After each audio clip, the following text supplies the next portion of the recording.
I'm going to turn to Senator Murphy.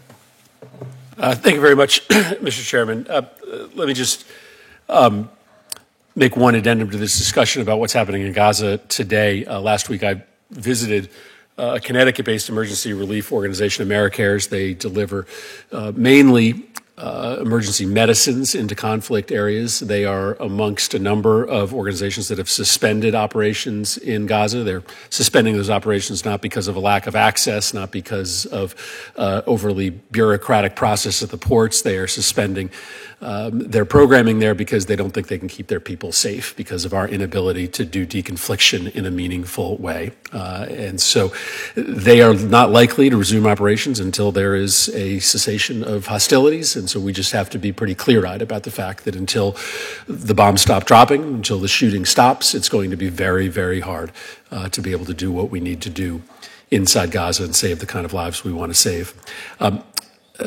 Administrator Powers, I wanted to turn your attention to Haiti for a moment.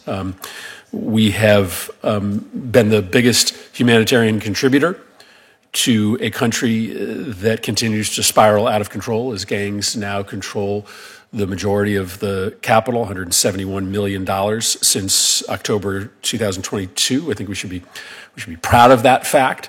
But I think we all worry that Haiti is lurching into what may be a permanent state of emergency. That is going to be a significant drain on what we have heard today are dwindling resources with lots of suitors and competitors. This is a really critical moment.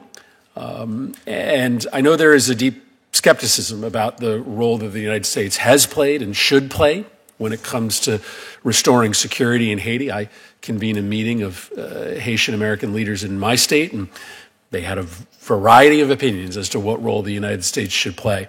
I want to ask you a question, not about whether we should be a humanitarian partner in saving lives in Haiti, but what is the proper role for the United States to play right now in restoring security in Haiti? Because this seems to be a moment to double down on our work in that endeavor, rather than just to sit back and let others lead while we continue to provide the bulk of humanitarian assistance.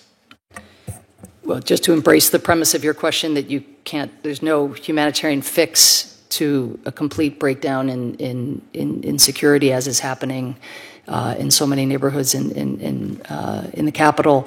Look, I think the U.S. role has been on display over the course actually of several years, going around the world and trying to find a willing partner who was willing to put security forces, in this case police forces, on the ground in Haiti, securing the commitment. And huge thanks to the Kenyans and to President Ruto for being willing to step forward. And that was, of course, in an environment that was already unstable, already very, very difficult, and now all the more so. So these conversations are ongoing, but mobilizing the resources that we have in order to provide, to be in a position to support the payment of salaries, because this is, of course, not a traditional UN peacekeeping mission. It's blessed by the UN, but not funded by the UN. I think that's an important role for the United States, but so is the diplomacy we've done to get other countries, like the Canadians and many of the Europeans as well, to step up and fund and equip that force.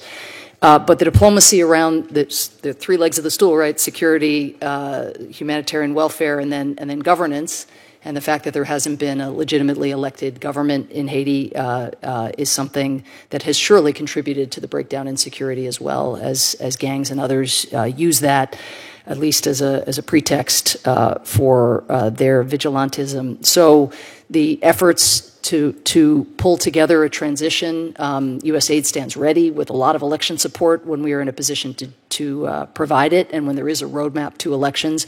But you won't get security without governance, and of course you can't get that roadmap to elections until we get a baseline of security. Yeah, I think we've got a really short window in which to figure out the path forward and find those international partners. Let me pull back and ask you one additional question about China competition. Really excited about the work that you're doing to better evaluate the impact of programs on the ground. But there is an asymmetry between how we view our aid and how China views its aid, right? We are looking at the impact of our aid largely through a policy lens, trying to impact the largest number of people possible. China is really looking at their aid more so through a political lens. An example is, often there are pet projects that dictators or quasi-dictators have around the world that we don't see as a real ROI for the citizens of that country. We aren't willing to put our dollars behind it, but China will. And so, do you see it as an exposure to the United States that, our aid is more focused on how many people we can help, and China's aid is focused more on how many officials they can influence? How do we balance that asymmetry? Well, needless to say, I think our budget request is, and particularly the investments as well in the global infrastructure efforts, are a reflection of our desire to be more competitive in terms of the kinds of resources that we are investing. So that's quantity. We should be showing up. They're actually receding from, having become the world's largest debt collector.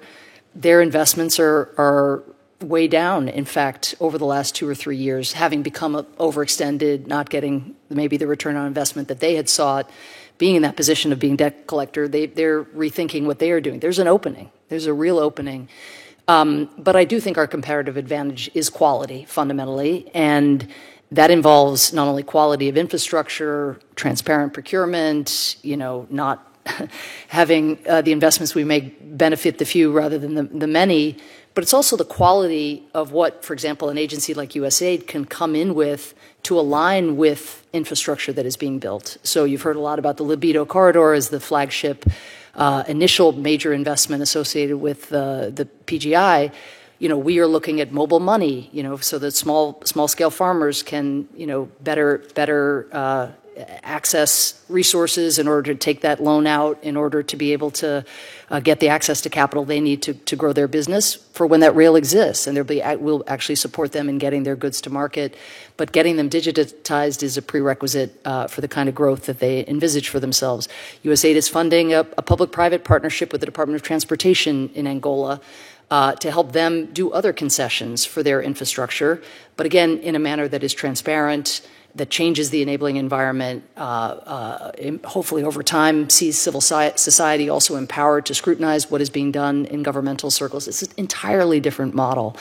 But it reflects that, my response at least tries to reflect the toolkit that we need to bring to bear, which is both about the hard infrastructure which people are craving, but also aligning development, human development, along with those investments. We can build a railroad, but if we aren't actually investing in nutrition and education and small and medium-sized enterprises en route at the same time, the return on that investment is going to be much more limited. Last thing I'd say just is the polling is very striking about public reactions in the countries that have taken that alternate development approach, and a real souring on seeing those big infrastructure projects that either aren't actually of the quality that citizens need in terms of their infrastructure. Some of them are, but many of them are not, that are saddling publics with debt in the longer term,